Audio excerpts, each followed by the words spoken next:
প্রিয় শিক্ষার্থী বন্ধুরা, আশা করি সবাই ভালো আছেন। আমরা আজকে সমাধান করব সপ্তম শ্রেণী গণিত অনুশীলনী 2.2। এটা সপ্তম শ্রেণীর গণিতের।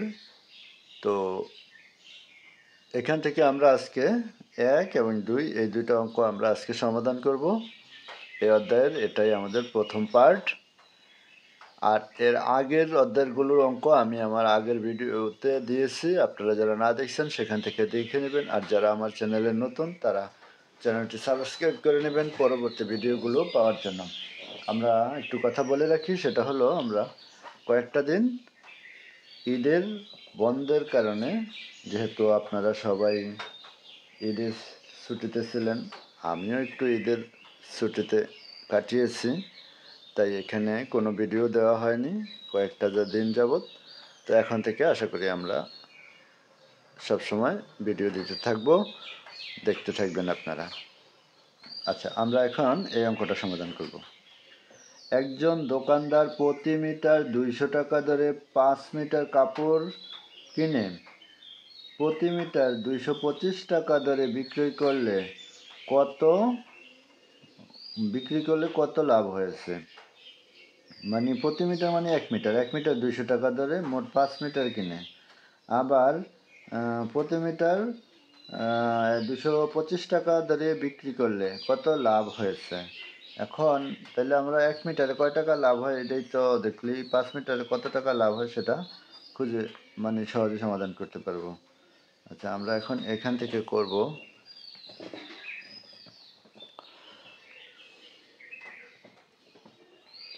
1 নম্বরের সমাধান।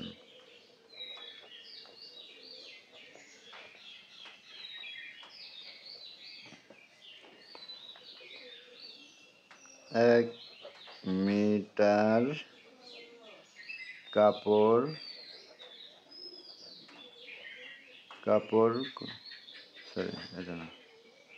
ক্রয় করে 200 টাকায়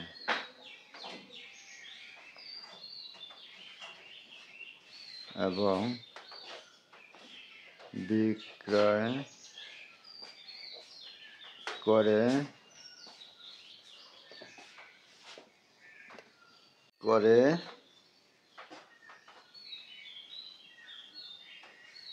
বিক্রি করে 225 টাকায়। এখন 1 মিটার কাপড় কিনছে 200 টাকায় আর বিক্রি করছে 225 টাকায়। তাহলে আমরা লিখতে পারি যে 1 মিটার কাপড়ে 1 মিটার কাপড়ে লাভ হয় 1 মিটার কাপড়ে লাভ হয় 225 বিয়োগ 200 টাকা সমান হলো 25 টাকা। 1 মিটার কাপড়ে লাভ হয় এটা। তাহলে যেহেতু সে কাপড় কিনছে 5 মিটার, এখন সুতরাং লিখতে পারি 5 মিটার কাপড়ে লাভ হয় 25 গুণ 5 টাকা। 25 গুণ 5 টাকা, তাহলে 5 25-এ কত? 125 টাকা। তাহলে এটাই হলো আমাদের উত্তর। উত্তর লিখতে পারলাম যে কত টাকা লাভ হয়েছে। উত্তর 125 টাকা লাভ হয়।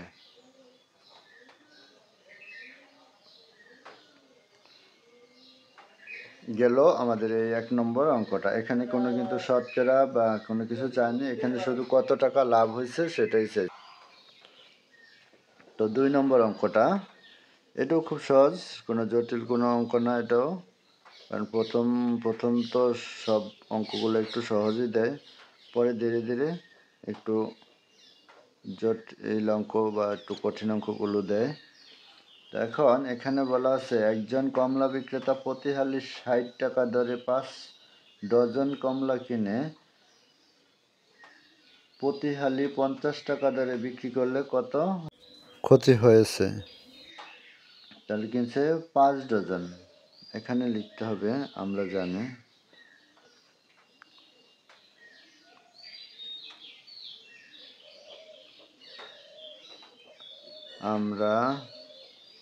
জানি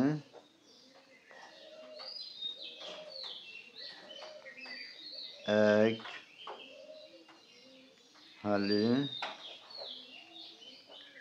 সমান ৪টি আর এক ডজন সমান ১২টি, এক ডজন সমান ১২টি। তাহলে বলছে প্রতি হালি ৬০ টাকা দরে ৫ ডজন, তাহলে ৫ ডজন সমান কতটি? তাহলে এখানে লিখব, সুতরাং ৫ ডজন সমান সমান ১২ গুণ ৫টি, তাহলে কত হবে নিচে? ৫ বারং ৬০টি, তার মানে ৬০টা কমলা কিনছে। ৬০টা কমলা কিনছে, এখন এই ৬০টা কমলায় কয় হালি হবে? তা এখন লিখতে হবে এক হালি ৪টি সমান হলো এক হালি, ৪টি সমান এক হালি, সুতরাং ৬০টি সমান নিচে যাবে ৪, এটা যাবে উপরে হালি, কাটাকাটি করলে কত হবে? ৪ ১৫ হালি, তাহলে ১৫ হালি কমলা কিনছে। ১৫ হালি কমলা কিনছে। এখন এই ১৫ হালি কমলার ভিতরে এক হালি ৬০ টাকায় কিনছে, ৫০ টাকা বিক্রি করছে, তাহলে প্রতি হালি কমলা ক্রয় করে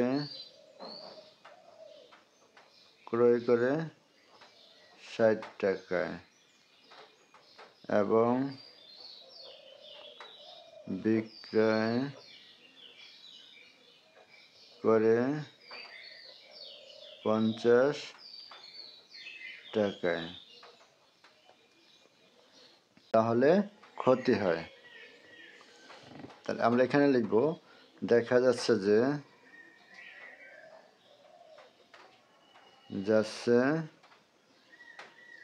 যে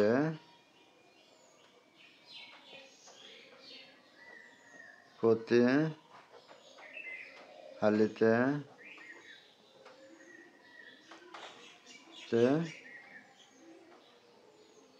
ক্ষতি হয় ৬০ বিয়োগ ৫০,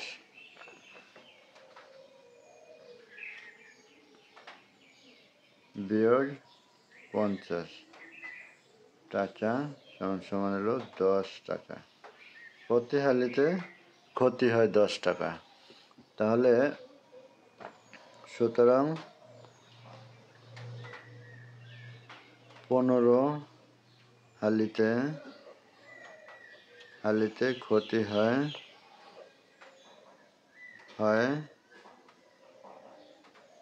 ১০ গুণ ১৫ টাকা, ১৫০ টাকা। তাহলে উত্তর ১৫০ টাকা ক্ষতি হয়। তো গেল আমাদের ক নাম্বার এবং খ নাম্বার এই দুইটা অঙ্ক। এই দুটা খুব ক না 1 এবং 2 নাম্বার এই দুইটা অঙ্ক। এগুলা খুব সহজ অঙ্ক, এখানে কোনো খুব জটিলতা নাই, কত লাভ এবং কত ক্ষতি হয়েছে। এখানে শুধু দুইটা সূত্র ব্যবহার হয়েছে, একটা লাভের সময় হলো বিক্রয় মূল্য বিয়োগ ক্রয় মূল্য, আর ক্ষতির সময় হলো গিয়া ক্রয় মূল্য বিয়োগ বিক্রয় মূল্য। তো আশা করি সবার ভালো লাগছে, আর ধৈর্য সহকারে ভিডিওটা দেখার জন্য অসংখ্য ধন্যবাদ। ভালো লাগলে চ্যানেলটা লাইক, কমেন্ট এবং সাবস্ক্রাইব করে পাশে থাকবেন। ধন্যবাদ সবাইকে।